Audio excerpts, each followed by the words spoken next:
ठीक।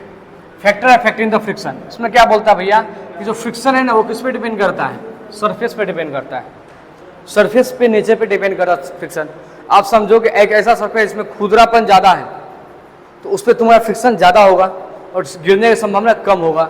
लेकिन ऐसा सरफेस जो पूरा चिकना है, जैसे ले लो, एक वुड ले लो और एक ग्लास ले लो, और वुड और ग्लास तुमको क्या लगता है, यदि एक वुड होगा इस पे और वुड पे एक वुड रख देंगे, इसको स्लाइड करो, और एक ग्लास ले लो और उसके ऊपर ग्लास रख दो ऐसे और इसको स्लाइड करो, तुम देखोगे इसको परेशानी होगा स्लाइड करने में, इसमें तुम्हारा परेशानी उतना नहीं होगा।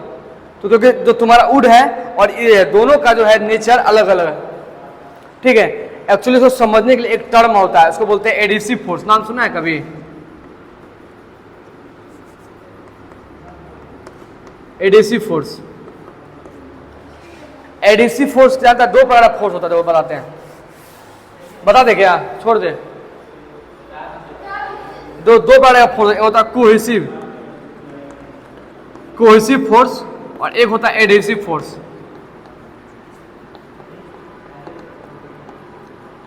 ठीक। यदि सपोज करो कि ऐसा कुछ करते हैं, जब मान लेते हैं एक बनाते हैं यहाँ पे, एक दोस्त, ये लड़की है और एक दूसरा दोस्त लड़की है,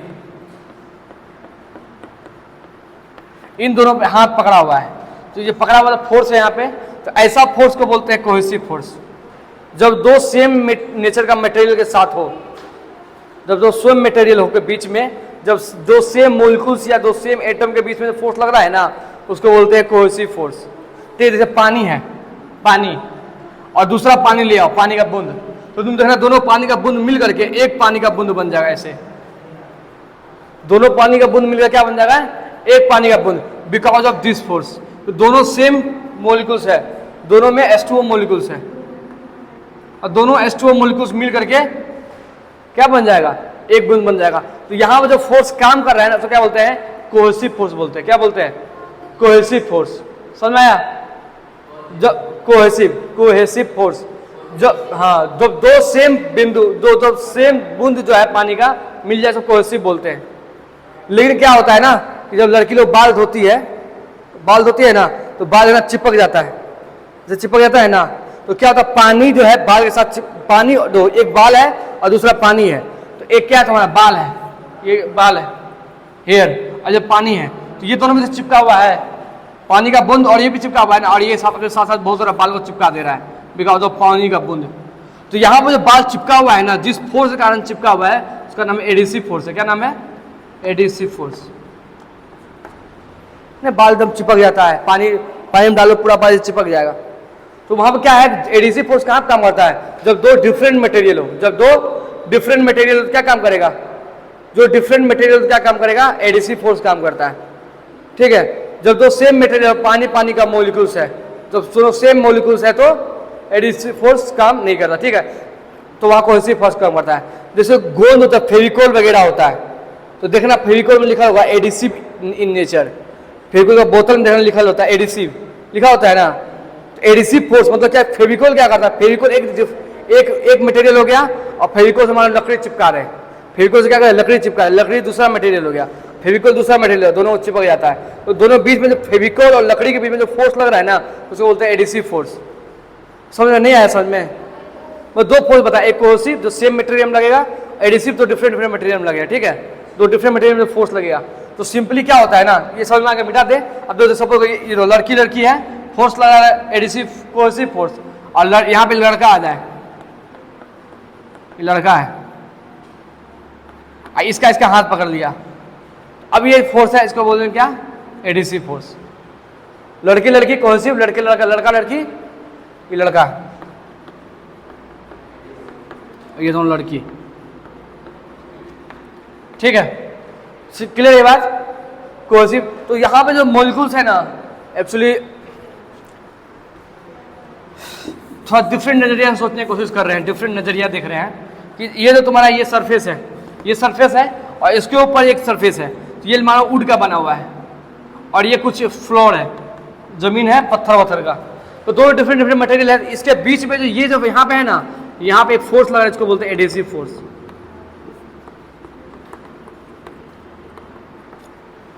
ठीक है, जो क्या बोलते हैं एडिसिव फोर्स बोलते हैं। क्लियर है? यदि इसमें हम लोग क्या समझा रहे थे, हाँ, तो जो हर डिफरेंट बॉडी है ना, जैसे यहाँ वुड है, यहाँ सरफेस है, लेकिन इस सरफेस यदि मानो सरफेस यदि तुम्हारा हो गया क्या, ये हो गया मानो ग्लास हो गया, सरफेस ग्लास हो गया, और इसके ऊपर एक और ग्लास दे देंगे ऐसे करके, तुम घर जाना 2 ग्लास को चिपकाना, 2 ग्लास चिपकाना, फिर देखा पुश करना, दोनों कोशिश करना पुश करने का, लेकिन थोड़ा टाइटली तुम मेहनत लगेगा तुमको दोनों को सेपरेट करने में, स्लाइड करना, एक ग्लास को दूसरे ग्लास में तुम स्लाइड करना, तुम देखा थोड़ा सा मेहनत लगता है ग्लास को स्लाइड करने में, लगता है ना।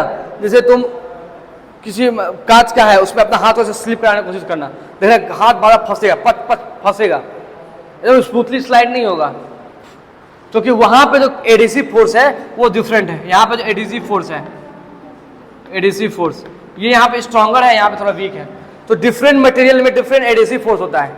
इसीलिए यहाँ पे हम लिखे हुए क्या कि depending upon the nature of the material friction force depend करता है।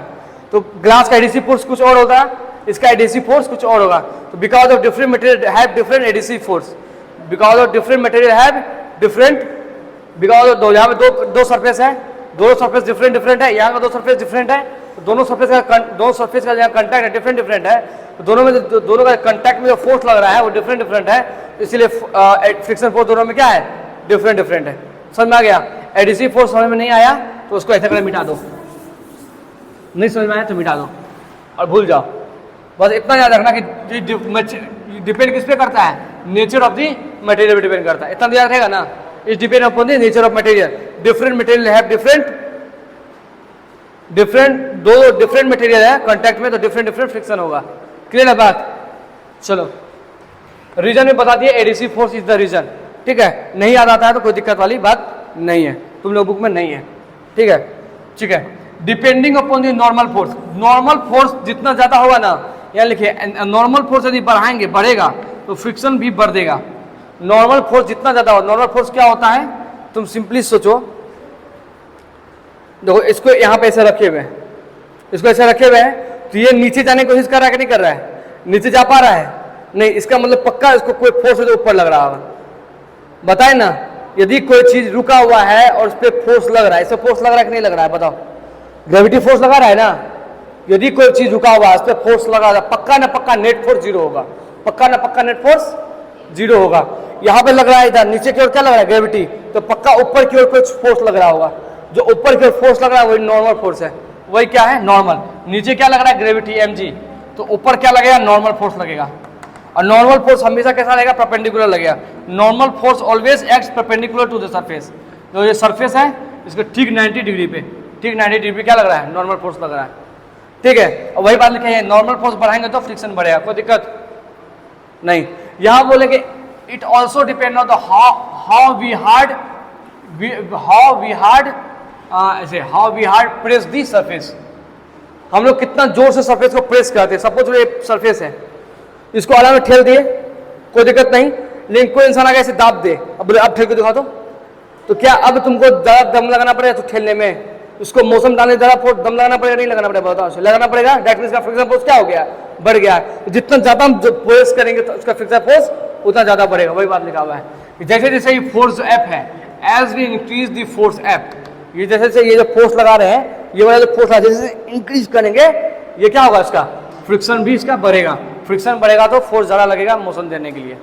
क्लियर है?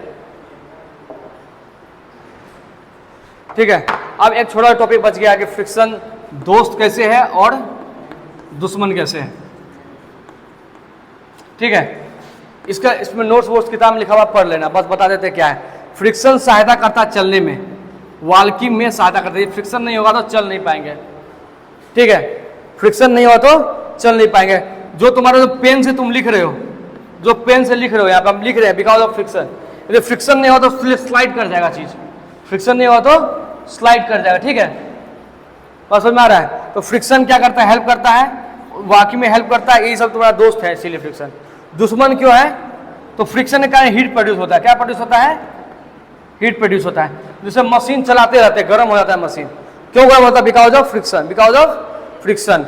फ्रिक्शन के कारण क्या प्रोड्यूस होता है? हीट प्रोड्यूस होता है। और क्या पता है फ्रिक्शन के बारे में? दुश्मन कैसे होगा ये?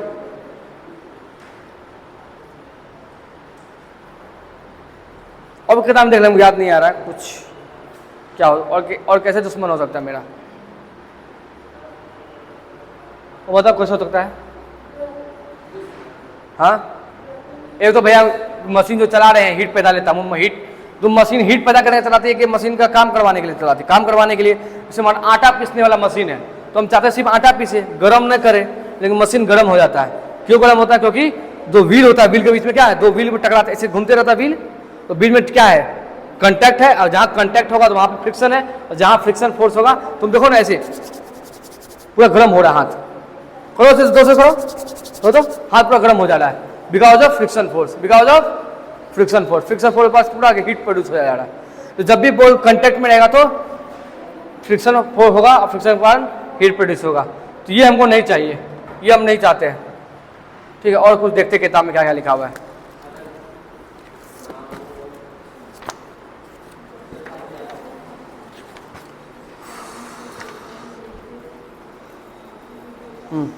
ऑब्वियसली हीट प्रोड्यूस होगा तो इफिशियंसी घट जाएगा, हीट प्रोड्यूस होगा तो इफिशियंसी घट जाएगा, इफिशियंसी घट जाएगा।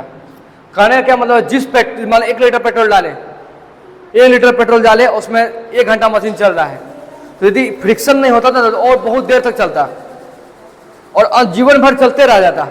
एक बार चला तो जीवन भर चलते रहता, रुकता नहीं, समझा। इफिशियंसी उसका इन्फिनाइट हो जाता। थोड़ा पेट्रोल डालो, चला दो, पेट्रोल निकाल दो, फिर चलेगा, रुकेगा थोड़ी अब। तो फ्रिक्शन ही नहीं है, रुकेगा कैसे? रोकने का काम कौन करेगा? फ्रिक्शन करेगा। ब्रेक लगाएंगे, ब्रेक लगेगा ही नहीं। ठीक है, और दोस्त में कैसा हो गया, ब्रेक लगाने में काम आएगा। जो साइकिल में ब्रेक मारते हैं, गाड़ी का ब्रेक मारते हैं, रुक जाता है गाड़ी, बिकॉज ऑफ ब्रेक क्या करता है, फ्रिक्शन प्रोड्यूस करता है। ब्रेक क्या करता है, से चक्का है, चक्का में जब ब्रेक टकराता है तो कंटैक्ट आता है, कंटैक्ट होने के कारण गाड़ी ऐसे मूव कर रहा है तो फ्रिक्शन उसका अपोजिट में ऐसे लगेगा, समझा। इस कारण गाड़ी देता है। ये इस कारण ये दोस्त है और इस कारण ये दुश्मन है। इस किताब में लिखा हुआ है, रीड कर लेना। और क्या लिखा हुआ है ना कि फ्रिक्शन को कैसे बढ़ा सकते हैं, फ्रिक्शन को कैसे घटा सकते हैं, सॉरी फ्रिक्शन को कैसे रिड्यूस करेंगे। सरफेस को चिकना कर दो, सरफेस को चिकना कर दो तो फ्रिक्शन रिड्यूस हो जाएगा। सरफेस क्या करना है, चिकना कर देना तो सरफेस सॉरी फ्रिक्शन रिड्यूस हो जाएगा। बात क्लियर है?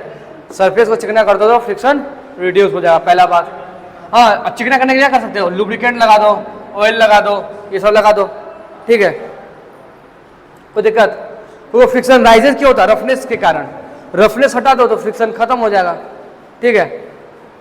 तो पूरा 100% तो नहीं हटा सकते हो, लेकिन मिनिमाइज कर सकते हैं हम लोग, रिड्यूस कर सकते हैं। 100% तो आप फ्रिक्शन को गायब नहीं किया जा सकता है, लेकिन रिड्यूस किया जा सकता है, ठीक है। तो रिड्यूस करने के लिए लुब्रिकेंट लगा दो, ऑयल लगा लो, मोबिल लगा दो, ठीक है, कोई दिक्कत।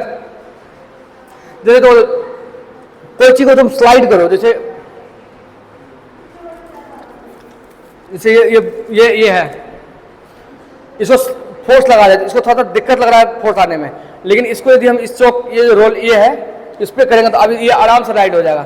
ये आराम से अब यहाँ पे मोशन हो रहा है, कोई दिक्कत है, यहाँ पे आराम से हो रहा है ना। लेकिन वही इसको आराम से ऐसे करेंगे तो आराम से नहीं हो पा रहा है उतना, जितना ये इस चौक को जो रोल है इसको करके ऐसे रोलिंग कर रहे हैं तो आराम से ये रोल हो रहा है।